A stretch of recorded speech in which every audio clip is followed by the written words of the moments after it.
దేవుని మాటలు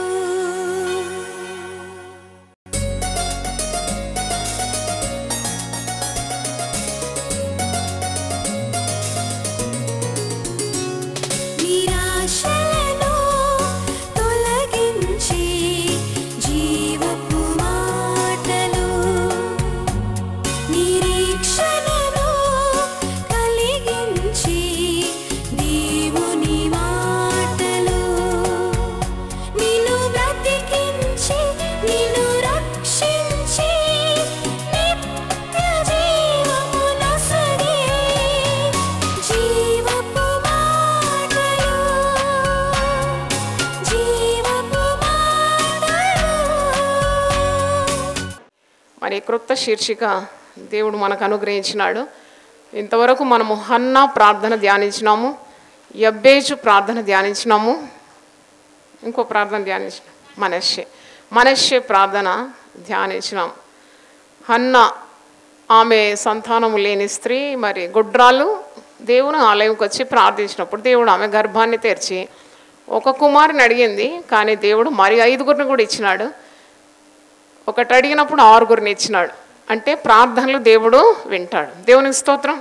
నువ్వు చేసే ప్రార్థనలు దేవుడు వింటాడని, ఆమె అడిగిన దానికంటే ఎక్కువగా పొందుకుందని మనము వాక్యం నుండి ధ్యానించినాము. అలాగే యబ్బేజు 4 కార్యాలు అడుగుతారు. ఒక చిన్న ప్రార్థనలో 4 ఐటమ్స్ ఉంటుంది.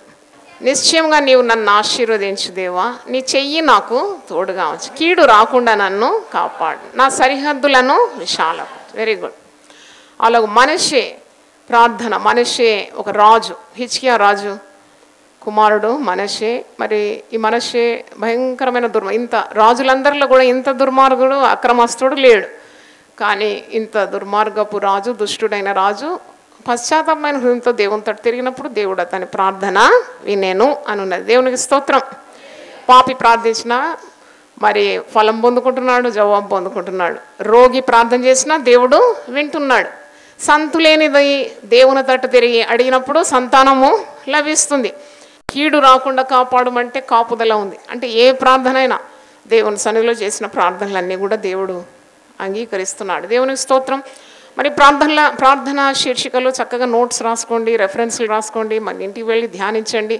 ఇతరులకు కూడా మీరు దేవుని వాక్యాన్ని ప్రకటించాలని నా ఆశ ఉన్నది. దేవునికి స్తోత్రం. ఈరోజు పరిశుద్ధ గ్రంథం నుండి ఒక ప్రార్థన మనము ధ్యానించబోతున్నాం. ఈ రాజు కన్నీళ్ళు గారుస్తూ ప్రార్థన చేస్తాడు. మనం అనుకుంటాం రాజులు ఏడుస్తారా? అన్నీ కలిగిన వారికి దుఃఖం కలుగుతుందా?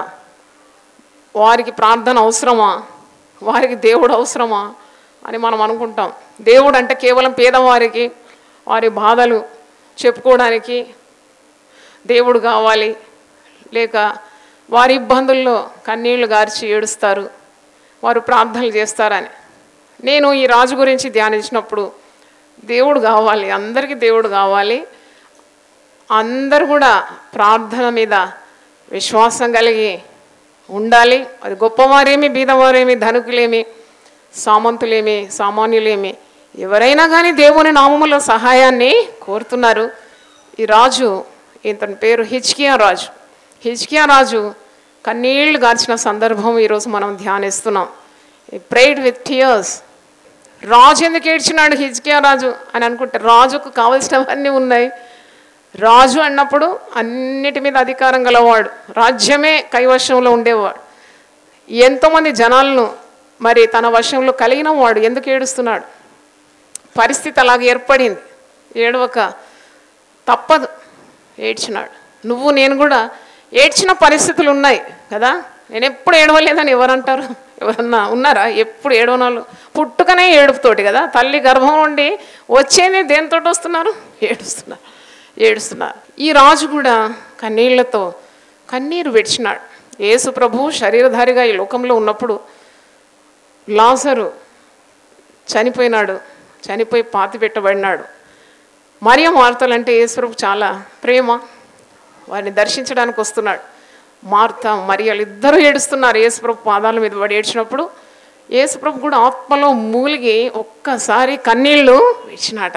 యోహాను 11:35 యేసు కన్నీళ్ళు విడిచాను, కన్నీళ్ళు విడిచాను. మరి ఈరోజు మీలో ఎవరు మరి ఏడుస్తున్నారు? దేవుని తెలుసు. అందుకే ఈ వర్తమానం మీకు, నీ కన్నీళ్ళు ఆయన చూస్తున్నాడనే సందేశం. బాహ్యంగా నువ్వు బాగానే కనబడుతున్నావు, ఒకడు నవ్వుచుండినను వాని హృదయంలో ఏముంటుందట? దుఃఖం ఉంటుందట. హృదయంలో దుఃఖం, పైకి బాగానే నవ్వుతూ ఉంటాం. కానీ మన హృదయ అంతరంద్రియములను, అంతరంగాన్ని పరీక్షించే గొప్ప దేవుడు మనకున్నాడు. మన మూలుగులతో చేసే ప్రార్థన, కన్నీటి ప్రార్థన మరి దేవుడు చూస్తున్నాడు. ఇశ్రాయేలు ప్రజలు వారి కన్నీరు దేవుడు చూసినాడట. వారు ఐగుప్తీయులు వారిని కఠిన పరిశ్రమలకు అప్పగించినారు, కఠిన బాధలు పడుతున్నారు. అప్పుడు వారి మూలుగుల ధ్వని యెహోవా చెవులకు వచ్చిందంట. దేవునికి స్తోత్రం, హల్లెలూయా. నువ్వు మూలుగుతుంటే కూడా దేవుడు చూస్తాడు, నువ్వు ఏడుస్తుంటే దేవుడు చూస్తాడు. కనుక ప్రార్థనా శక్తి కావాలని అడగాలి. Everyday you have to pray for the power of prayer. Because హిజ్కియా రాజు, ఆయన యూదా రాజుల్లో 13వ రాజు. రాజు భక్తిపరుడు, ప్రార్థనలో విశ్వాసం కలిగేవాడు. He did a very powerful prayer. చూడండి, అతను చేసిన ప్రార్థన శక్తి కలిగిన ప్రార్థన చేసినాడు. ఆ ప్రార్థన దేవుని యుద్ధ నుండి జవాబు మరి పొందుకునే రీతిగా it was a powerful prayer that went up and he got the answer. అంటే ఈ రాజు ప్రార్థించే రాజు. ప్రార్థించేవారు అంటే అర్థం ఏంటంటే దేవునితో దగ్గర సంబంధము కలిగిన వారు, దేవునితో మాట్లాడేవారు. ప్రార్థన నీకు దేవునికి బంధం కలిగిస్తుంది, బాంధవ్యం అన్నమాట. ప్రభు యోహాను సువార్త 15వ అధ్యాయంలో ఒక మాట అంటే, నేను నిజమైన ద్రాక్ష, నాలో మీరు ఉండాలి, నాకు వేరుగా ఉంటే మీరు ఎండిపోతారు. తీగలు మరి ఆ ద్రాక్షవల్లికి వేరుగా ఉంటే ఎండిపోతుంది, అది పోగు చేయబడి కాల్చబడుతుంది. నాలో మీరుంటే మీరు బహుగా ఫలిస్తారు. నాలో ఉండడం అంటే ఏంటి? నిజమైన ద్రాక్షవల్లిలో అంటుకట్టబడి ఉండడం అంటే బంధం కలిగి ఉండడం. కొమ్మ చెట్టుకు బంధం కలిగి ఉంటే తప్పకుండా మరి పువ్వులు, కాయలు, రెమ్మలు, కొమ్మలు ఇవన్నీ కూడా వచ్చేస్తుంది. వేరుగుంటే ఎండిపోతుంది. అలాగే ఈ ప్రార్థన అనేది ఎప్పుడు కూడా దేవునితో సంబంధం కలిగి ఉండడానికి నీకు సహాయము చేస్తుంది. He was the one of the Kings who had a close relationship with God. హిజ్కియా రాజు మరి రాజులందరిలో కూడా చాలా భక్తిపరుడని, అతను దేవునితో ప్రగాఢమైన బంధము గలవాడని మనము చరిత్ర నుండి నేర్చుకుంటున్నాం. Complete dependence on God. When you depend on God totally you will get amazing results. ఎప్పుడైతే దేవుని మీద పూర్తిగా నువ్వు ఆనుకుంటావో, ఆధారపడతావో, నీకు వచ్చే ఫలితం చాలా గొప్పగా ఉంటుంది. You will get great results when you have total implicit trust in God. ప్రార్థనా శక్తి అంటే అది అణుశక్తిని మించిన శక్తి. ఒక అణుబాంబు పేలిందంటే కేవలం భూమి కదులుతుందేమో కానీ ప్రార్థనా శక్తి, ఆ ప్రార్థనలో ఉన్న బలం ఎలా ఉంటుందంటే సింహాసనం మీద పరలోకంలో సింహాసనాసుడైన దేవుని సింహాసాన్నే ఏం చేస్తుంది? కదిలిచ్చేస్తుంది. దేవునికి స్తోత్రం, hallelujah. Shakes the throne of God and prayer. More things are wrought by prayer than this world dreams of. అంటే ఈ లోకం ఎన్నడూ కని విని ఊహించని కార్యాలు ప్రార్థన ద్వారా జరుగుతుంది. ఈరోజు మీరు బాధల్లో ఉన్నారేమో, గుండెలో నొప్పి ఉందేమో, కన్నీళ్లు గారుస్తున్నారేమో, నా భవిష్యత్తు ఏంటి, నా కుటుంబ పరిస్థితి ఏంటి, నాకెవరున్నారు, నన్ను ఎవరు ఆదుకుంటారు అనే బాధలో నువ్వు ఉన్నా, నువ్వు ఎడ తెగకుండా ప్రార్థన చేయాలి, విసుగకుండా ప్రార్థన చేయాలి, విశ్వాసంతో ప్రార్థన చేయాలి. అందుకే when you keep on praying you will see the result. కొన్నిసార్లు ఆలస్యమైన జవాబు మాత్రము నిశ్చయం. లాజరు చనిపోయినప్పుడు అంత ఆశలన్నీ ఆశలు అయిపోయింది, ప్రభు రాలేదు కదా. కానీ కుళ్ళిపోయిన మృతదేహానికి జీవాన్ని ఇచ్చినాడు. ఒక మాటతో లాజరు బయటికి రమ్మనగానే వెంటనే లాజరు సజీవునిగా బయటకు వచ్చినాడు. అంటే యేసు మాటలో అంత శక్తి ఉంది. కొందరికి దీర్ఘకాలంగా సంతానం లేదు, అట్టివారు కూడా ఆశ విడవకుండా ప్రార్థించాలి. నేను చెప్పినాను కదా, 50 సంవత్సరాలు ఒక వృద్ధురాలు సాక్ష్యం. విఎస్టీలో మేము విమెన్స్ మీటింగ్ పెట్టినప్పుడు 50 పైగా ఉంది ఆమె ఒక 8 ఏళ్ల పాపను పక్కన పెట్టుకొని సాక్ష్యం చెప్తుంది. నేను ఒక హైందవురాలను, యేసు ప్రభువుని నమ్ముకున్నాను కొన్ని సంవత్సరాల నుండి. నాకు సంతానం లేకుండేది, కానీ యేసయ్య ఎలాగన్నా నాకు సంతానం ఇస్తాడని విశ్వాసంతో ప్రార్థించినాను. 50 దాటినాక ఈ బిడ్డ పుట్టిందంట. అంటే నాకు ఇప్పుడు కొడుకు కావాలని ప్రార్థిస్తున్నాను. అబ్బో, ఎంత విశ్వాసం ముసలమ్మకు, కొడుకు కావాలంటుంది. కానీ బైబిల్ ఏమంటుంది? నీ నమ్మిక చొప్పున నీకు కలదుగా. చప్పట్లు కొట్టి దేవుని స్తుతించండి. హల్లెలూయా. నువ్వు ఎలాగ విశ్వాసం ఉంటే అలాగూ దైవ కార్యాలు చూస్తావు, దాంట్లో అనుమానము లేదు. మరి హిజ్కియా రాజు గురించి యెషయా 38లో ఉంది. ఇతడు ప్రార్థన చేసినాడు, జవాబు పొందుకున్నాడు. యెషయా 38లో ఉంది. మరి 2వ రాజులు 20వ అధ్యాయంలో ఉంది. ఇంకా పలు చోట్లలో హిజ్కియా రాజు గురించి రాస్తుంది. యెషయా 38 చూడండి. ఆ దినంలో హిజ్కియాకు మరణకరమైన రోగము కలగగా ప్రవక్తయు ఆమోజు కుమారుడైన యెషయా అతని యొద్దకు వచ్చి, నీవు మరణమగుచున్నావు, బ్రతుకు గనుక నీవు నీ ఇల్లు చక్కబెట్టుకొనుమని యెహోవా సెలవిస్తున్నాడని చెప్పగా, మరి యెషయా ప్రవక్త హిజ్కియా, రోగి అయిన హిజ్కియా దగ్గరకు వస్తున్నాడు. ఈ రోగం మామూలు రోగం కాదు, ఏదో తలనొప్పి నడుము నొప్పి వంటిది కాదు, ఏదో జ్వరం వంటిది కూడా కాదు. ఇది పెద్ద వ్యాధి.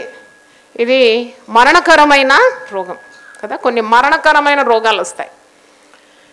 ఈ మరణకరమైన రోగము హిజ్కియా రాజుకు వచ్చింది. అప్పుడు దేవుని వాక్కు కూడా ప్రత్యక్షమవుతుంది ప్రవక్త ద్వారా. నువ్వు మరణమవుతున్నావు, ఇక నీవు బ్రతకవు గనుక నీ ఇల్లు నీవు చక్కబెట్టుకొనుమని యెహోవా సెలవిస్తున్నాడని చెప్పగా, ఇది అంటే ఇది ఒక ఎంత మరి వార్త కదా. ఈ ప్రవక్తలు ముందు కాలంలో రాజుల ఎదుట నిలబడి దైవ వాక్కులు బహుధైర్యంగా ప్రకటించే. ఈనాడు అలాంటి ప్రవక్తలు అరుదైపోయినారు. ధైర్యమే కరువైపోయింది. ఎక్కడున్నారు? రాజులను గద్దించే అధికారం, దేవుని అధికారం కలిగి దైవాత్మ చేత ఆవేశంతో, దైవావేశంతో ఒక రాజు దగ్గరికి వెళ్ళి, ఇదో నీకు మరణకరమైన రోగం వచ్చింది, నువ్వు మరణమవుతున్నావు, నీ ఇల్లు నీవు చక్కబెట్టుకోమని ఆ దేవుని వాక్కు చెప్తూ ఉన్నాడు. హిజ్కియా రాజు గురించి మీరు ఇంకా కొన్ని కార్యాలు తెలుసుకోవాలంటే 2వ రాజుల గ్రంథం ఒక్కసారి తీయండి. 2వ రాజుల గ్రంథం 18వ అధ్యాయంలో ఈయన ఎటువంటి రాజు అయి ఉన్నాడు, what is his nature, character, మరి ఇవన్నీ కూడా ఈ 2వ రాజుల గ్రంథం 18వ అధ్యాయము చూసినప్పుడు కొన్ని వచనాలు నేను చదువుతాను, గమనించండి. We have to know. Kings గురించి కూడా మనం ధ్యానించాలి, ఒక్కొక్క రాజు గురించి కూడా మరి వివరంగా నేర్చుకోవాలి. ఈ హిజ్కియా రాజు ఎలాంటి వాడు? 2వ రాజులు 18. ఇశ్రాయేలు రాజును ఏలా కుమారుడైన హోషేయ ఏలుబడిలో 3వ సంవత్సరమందు యూదా రాజును ఆహాజు కుమారుడునైన హిజ్కియా ఏలను ఆరంభించాను. ఇతను ఎవరు కుమారుడు? ఆహాజ్ కుమారుడు. అతడు ఏలను ఆరంభించినప్పుడు 25 ఏండ్ల వాడై యెరూషలేమునందు 29 సంవత్సరములు ఏలెన్. He was 25 when he became the king and he ruled the nation for 29 years. అతని తల్లి జకరియా కుమార్తె, ఆమెకు అబి అని పేరు. తన పితరుడైన దావీదు చేసినట్లు అతడు యెహోవా దృష్టికి పూర్ణముగా నీతిని అనుసరించింది. మంచిగా ఉందండి ఈ మాట. బా, కొన్ని మాటలు మన హృదయంలో ఇలా ముద్రింపబడాలి. బైబిల్ చదివేటప్పుడు, పరిశుద్ధ గ్రంథం చదివేటప్పుడు కొన్ని మాటలు ఇలా ప్రింట్ అయిపోవాలన్నమాట. నాకైతే అలాగ అనిపించింది ఈ మాట చదివినప్పుడు. అతడు తన పితరుడైన దావీదు చేసినట్లు అతడు యెహోవా దృష్టికి పూర్ణముగా నీతిని అనుసరించాడు. నీతిని చాలామంది అనుసరిస్తారు సగటు. ఇంట్లో ఒక తీరు, సంఘంలో ఒక తీరు, ఉద్యోగ స్థలంలో ఇంకో తీరు. దాని నీతి అంటారా? అదంతా వేషధారణ. కానీ నీతి అనుసరిస్తే సంపూర్ణంగా నీతిని అనుసరించినాడంట ఈ రాజు. తన పితరుడైన దావీదు నీతిని అనుసరించినట్లు పూర్ణముగా యెహోవా దృష్టికి నీతిని ఇలా మాటలు మీరు అండర్లైన్ చేయాలి. అప్పుడు మీ కంటి కొట్టొచ్చినట్టు కనబడుతుంది. ఎప్పుడన్నా బైబిల్ అటు ఇటు తిప్పినప్పుడు తిరిగి దేవుడు మీతో మాట్లాడతాడు. యెహోవా దృష్టికి ఇతడు పూర్ణముగా నీతిని అనుసరించాను. దేవుణ్ణే కొలిచినాడు, దేవుణ్ణే ప్రేమించినాడు, విగ్రహాలను ద్వేషించినాడు హిజ్కియా రాజు. 4వ వచనం చూడండి. ఉన్నత స్థలములను కొట్టివేసి విగ్రహములను పగులగొట్టి దేవతాస్తంభములను పడగొట్టి మోషే చేసిన ఇత్తడి సర్పమును చిన్న భిన్నములుగా చేశాను. విగ్రహాలన్నీ ఎత్తేసినాడట. పడవేస్తాడు. రాజు కదా, అధికారం గలవాడు ఏదైనా చేస్తాడు. ఆయనకు అంత అధికారం ఉంది కాబట్టి మరి మనుషులు విగ్రహాలను కలుస్తుంటే ఆ విగ్రహాలన్నింటినీ కూడా పడవేసినాడు. మోషే చేసిన ఇత్తడి సర్పం కూడా చిన్న భిన్నములు చేసేసినాడంట, ముక్కలు ముక్కలు చేసినాడు. ఎందుకంటే వీరి ఇత్తడి సర్పము దేవుడని, ఈ ఇత్తడి సర్పమే మాకు సమస్తం కలగజేస్తుందని ప్రజలు ఆ సర్పాన్ని పూజిస్తున్నారు కాబట్టి అది కూడా ముక్కలు ముక్కలు చేసేసినాడు. అంటే నిజ దేవుణ్ణి ప్రజలు అనుసరించాలనే ఆవేశం గల రాజు అని మనం చూస్తాం. దానికి ఇశ్రాయేలు నెహుష్టాన్ అని పేరు పెట్టి దానికి ధూపం వేసి వచ్చి ఉండేది. ఇత్తడి సర్పానికి ధూపం వేస్తున్నారు కాబట్టి రోషం కలిగి దేవుని కొరకు ప్రవర్తించిన గొప్ప రాజు. ఈ రాజు పేరేంటి? హిజ్కియా రాజు. అతను ఇశ్రాయేలు దేవుడని యెహోవా యందు విశ్వాసం ఉంచిన వాడు. హల్లెలూయా. ఎవరి యందు ఇతని విశ్వాసము? ఇశ్రాయేలు దేవుడైన యెహోవా యందు విశ్వాసం ఉంచిన వాడు. అతని తర్వాత వచ్చిన యూదా రాజుల్లోనూ అతని పూర్వీకులైన రాజుల్లోనూ అతనితో సమమైన వాడు ఒక్కడును లేడు. He was the best of all Kings అన్నమాట. అంటే అతను యూదా రాజుల్లోకెల్లా శ్రేష్టమైన వాడు. అతని తరువాత వచ్చిన యూదా రాజుల్లోనూ అతని పూర్వీకులైన యూదా రాజుల్లోనూ అతని సమమైన వాడు ఎవడునూ లేడు. అతడు ఇశ్రాయేలు దేవుడైన యెహోవా యందు విశ్వాసం ఉంచినవాడు. అతడు యెహోవాతో హత్తుకొని ఆయనను వెంబడించడంలో వెనక తీయక ఆయన మోషేకు ఆజ్ఞాపించిన ఆజ్ఞలన్నిటినీ గైకొనుచుండెను. హల్లెలూయా గట్టిగా చెప్పండి. ఆజ్ఞలన్నిటినీ గైకోనాలి. కొన్ని గైకొని 10 ఆజ్ఞల్లో 9 గైకొని ఒకటి వదిలేసినామంటే అది పాపమే అవుతుంది కదా. ఆజ్ఞ అతిక్రమం ఏమైంది? పాపం. అందుకని మనుషులు ఎప్పుడు దేవుని భయం ఉండాలి. నేను అన్ని ఆజ్ఞలు నేను పాటిస్తున్నానులే, ఒక్క ఆజ్ఞ పాటించకుంటే ఏమవుతుందని కాదు. హిజ్కియా రాజు అలాంటి వాడు కాడు. దేవుడు మోషేకు ఆజ్ఞాపించిన ఆజ్ఞలన్నిటినీ కూడా గైకొనేవాడు. 7వ వచనం, కావున యెహోవా అతనికి తోడుగా ఉండను. చూడండి, నువ్వు ఎప్పుడైతే దేవునికి భయపడి దేవుని ఆజ్ఞలన్నీ గైకుంటావో నీకు ఎవరు తోడుంటారు? దేవుడు తోడుంటాడు నీకు. ఈ రాజు హిజ్కియాకు ఎవరు తోడున్నారు? దేవుడు తోడున్నాడు. చాలామందికి దేవుడు తోడుండాలని ఆశ, కానీ దేవుడు చెప్పిన మాటలు వినడానికి మనసు లేదు. దేవుడు చెప్పిన ఆదేశాలు కానీ దేవుడిచ్చిన ఆజ్ఞలు కానీ పాటించడానికి మనసు లేదు. కానీ ఎప్పుడు అన్నిట్లో దేవుడు తోడు ఉండాలి. దేవుడు నన్ను దీవించాలి, నాకు ఆరోగ్యం కావాలి, నాకు జ్ఞానం కావాలి, నాకు ఆయుస్సు కావాలి, నా కుటుంబం బాగుండాలి, ఇవన్నీ ఆశలే. కానీ ఇక్కడ హిజ్కియా రాజు పాటించిన పద్ధతులు ఈ వచనాల్లో చూస్తున్నాము. దేవుడైన ఇశ్రాయేలు దేవుడైన యెహోవా యందు విశ్వాసం ఉంచుతున్నాడు. విగ్రహములను మరి ఎదిరిస్తున్నాడు, తిరస్కరిస్తున్నాడు. మోషే చేసిన ఇత్తడి సర్పాన్ని కూడా చిన్న భిన్నములు చేసేసినాడు. దేవుని యందు ప్రజలందరూ విశ్వాసం ఉంచాలనే పట్టుదల. మరి ఈ రాజు ఇంతమంది యూదా రాజుల్లో కూడా అతి శ్రేష్టమైన వాడని ఇక్కడ వాక్యంలో చూస్తున్నాము. దేవుణ్ణి హత్తుకున్నవాడని, మరి దేవుని వెంబడించిన వాడని, దేవుడు మోషేకి ఇచ్చిన ఆజ్ఞలన్నింటినీ కూడా పాటించేవాడని, కనుక యెహోవా అతనికి తోడై ఉండెను. తాను వెళ్ళిన చోటెల్లా అతడు జయము పొందెను. చప్పట్లు కొట్టి దేవుని స్తుతించండి అన్నమాట. మనకు జయం కావాలి, దేవుని తోడు కావాలి, దేవుడు ఆశీర్వదించాలి, మనం చేయి ప్రయత్నాలన్నీ దీవింపబడాలని ఆశ. కానీ ఆశ మాత్రం కాదు, నువ్వు పాటించే చాలా కార్యాలు ఉన్నాయి, ఫార్ములాస్ ఉన్నాయి. అవన్నీ నీ జీవితంలో గైకొన్నప్పుడు దేవుని తోడు నీకుంటుంది. కేవలం కన్నీళ్లతో ప్రార్థన చేసినావు, పాపం హృదయంలో లక్ష్యం చేసుకుంటే ఆ కన్నీళ్ళని దేవుడు చూడడు. హిజ్కియా రాజు ఇవన్నీ పాటించేవాడు. మరణకరమైన రోగం వచ్చింది. యెషయా 38 చూడండి, ఇక్కడ ప్రవక్త అంటున్నాడు, నీకు మరణకరమైన రోగం వచ్చింది, ఇక నీవు బ్రతకవు, నీకు చావు తప్పదు. కనుక నీవు ఇల్లు ఏం చేయాలి? చక్కబెట్టుకో, ఇల్లు చక్కబెట్టుకో, రాజ్యాన్ని చక్కబెట్టుకో, నీ యొక్క మనసు చక్కబెట్టుకో, నీ ప్రవర్తన చక్కబెట్టుకో. ఇవన్నీ కూడా మరి చెప్తూ ఉన్నాడు. ఇల్లు అంటే కొందరు భక్తులు అంటారు, ఇల్లు అన్నప్పుడు నీ హృదయానికి సాదృశ్యంగా ఉంది. ఇల్లు చక్కబెట్టుకో. కొందరి ఇంటికి మనం వెళ్తాం, ఆ ఇంట్లో ఎంత డిజార్డర్ ఉంటుందంటే క్రమం ఉండదు, ఎక్కడి వస్తువులు అక్కడ పడేసి గందరగోళంగా ఉంటుంది. అప్పుడు అనుకుంటారు, అబ్బా ఎవరమ్మా ఈ ఇల్లాలు, ఇల్లు ఇంత గందరగోళంగా పెట్టుకుందని మనసులో అనుకోండి, బయటికి చెప్పాం కదా, మనసులో కూడా అబ్బాయి ఏం బా. కొన్ని ఇంట్లోకి వెళ్ళినప్పుడు ఎంత అద్భుతంగా ఉంటుంది, అన్నీ చక్కగా చదిరి నేను నీట్గా ఉన్నప్పుడు అనుకోడు, అబ్బా ఎంత చక్కని ఉత్తమమైన ఇల్లాలు, ఎంత చక్కగా ఇల్లు పెట్టుకుందంటారు. అంటే ఇల్లు మరి హృదయానికి కొందరు పోలుస్తున్నారు.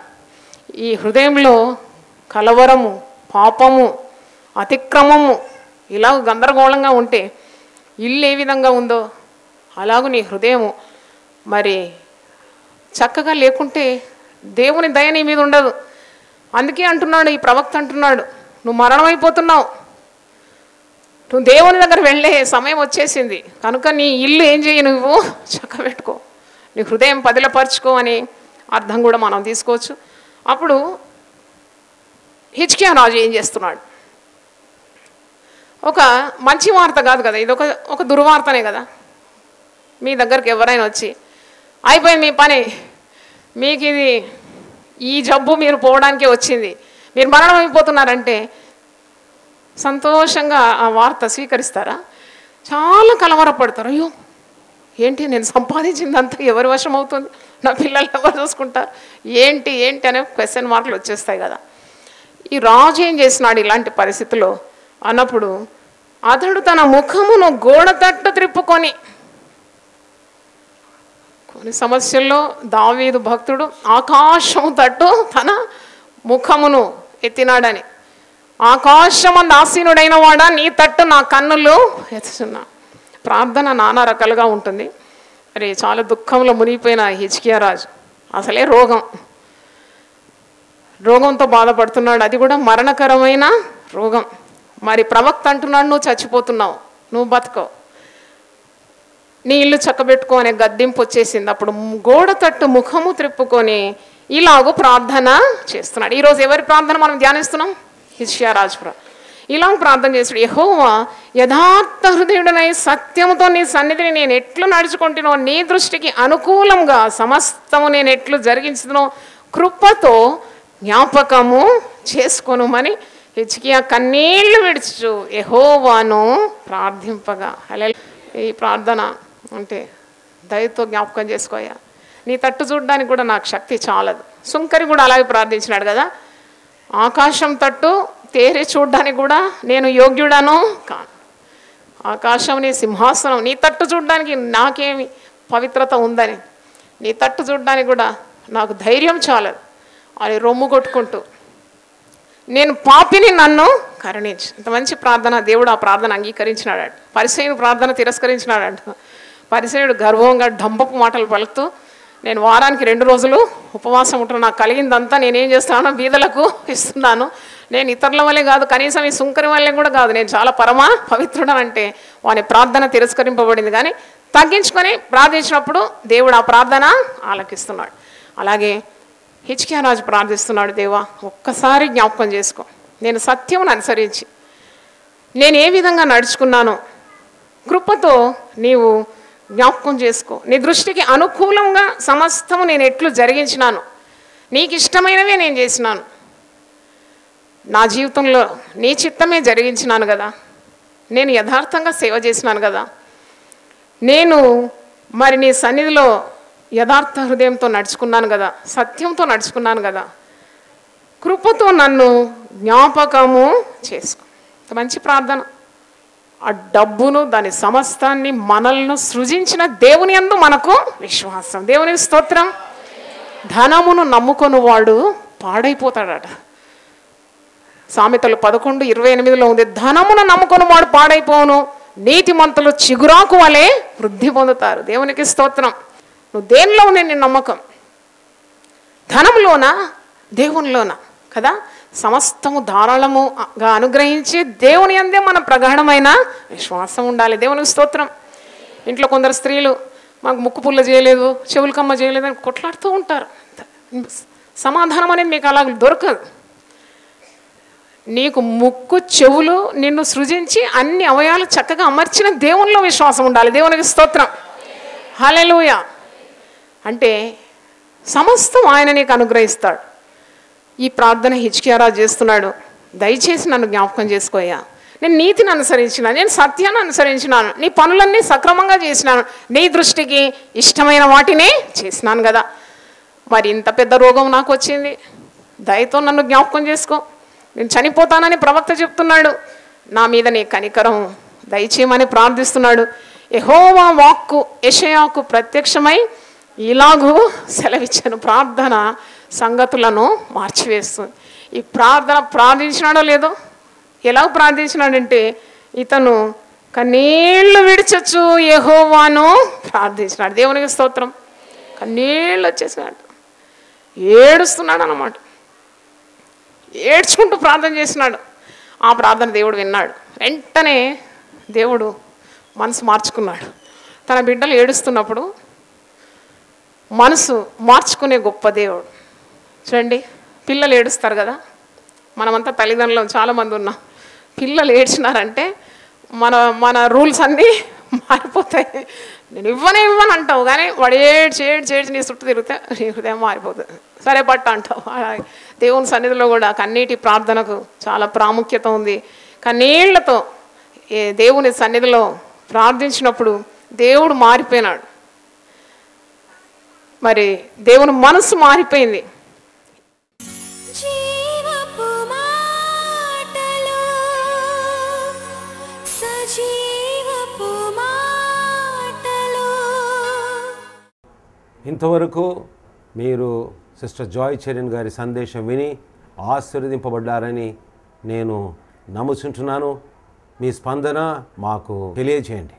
మరియు మీ ప్రార్థన అవసరతలు మా ఆత్మీయ పుస్తకములు పొందుకొనుటకు మాకు ఫోన్ ద్వారా కానీ లేక ఉత్తరం ద్వారా కానీ మరి ఈమెయిల్ ద్వారా కానీ మాకు తెలియజేయాలని మేము మీకు మనవి చేస్తున్నాము. మా address sister Joy Cherian, United Peoples Fellowship, house number 1-9-52 by E/3, Ramnagar, Hyderabad 5,20,000.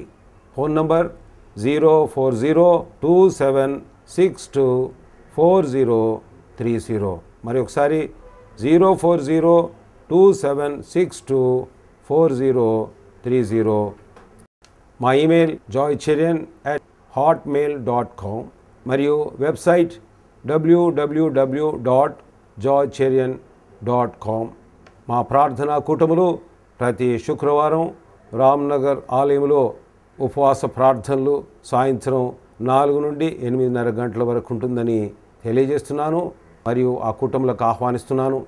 మరియు ప్రతి ఆదివారం రామ్నగర్ ఆలయంలో ఉదయకాల ఆరాధన 6 నుండి 8:30 గంటల వరకు ఉంటుంది. మరియు ఆదివారం సాయంత్రం